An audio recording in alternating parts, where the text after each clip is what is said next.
رات کی تاریکی کا ایک ایسا لمحہ جب ایک محبوب اپنے محبوب سے سجدہ ریز ہوئے سرگوشیوں میں ملاقات کرتا ہے۔ یہ وہ لمحہ ہے جب عرش اور فرش میں کوئی فاصلہ باقی نہیں رہتا، نہ آنسوؤں پہ اختیار رہتا ہے نہ دل پہ۔ محبت اپنے جنون پہ ہوتی ہے۔ انمول موتیوں کا ایک کارواں جب چشم محبوب سے رواں ہوتا ہے تو عرش سے آتی ہے ایک آواز کہ اے میرے محبوب بندے، مانگ تو کیا مانگتا ہے، بول تو کیا چاہتا ہے۔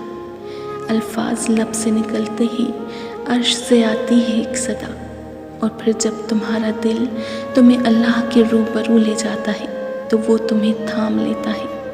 ہزاروں سوئے ہوئے لوگوں میں جب اس کا ایک بندہ تکلیف کے مارے جاگ رہا ہو تو وہ کیسے اس بندے کو تڑپتا ہوا چھوڑ سکتا ہے جو اپنی نیند قربان کر کے اس سے کچھ طلب کرنے آئے؟ اللہ پھر اسے کیسے خالی ہاتھ جانے دے سکتا ہے؟ جو آنسو تم رات کی تاریکی میں خاموشی سے بہا رہے ہو، جو تکلیف تمہارے دل کو بے قرار کیے ہوئے ہے، وہ رب سب سے واقف ہے۔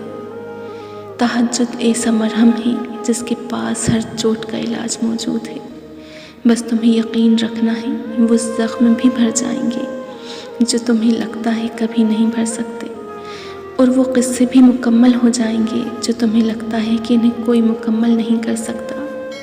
مت بھولو تمہارا رب سب کچھ کر سکتا ہے۔ تہجد اگر لاڈلی ہے تو اس تک پہنچ جانے والا اللہ کا سب سے لاڈلا بندہ ہے، اور جب لاڈلا فرمائش کرتا ہے تو اسے رد کرنے کی کوئی گنجائش باقی نہیں رہتی۔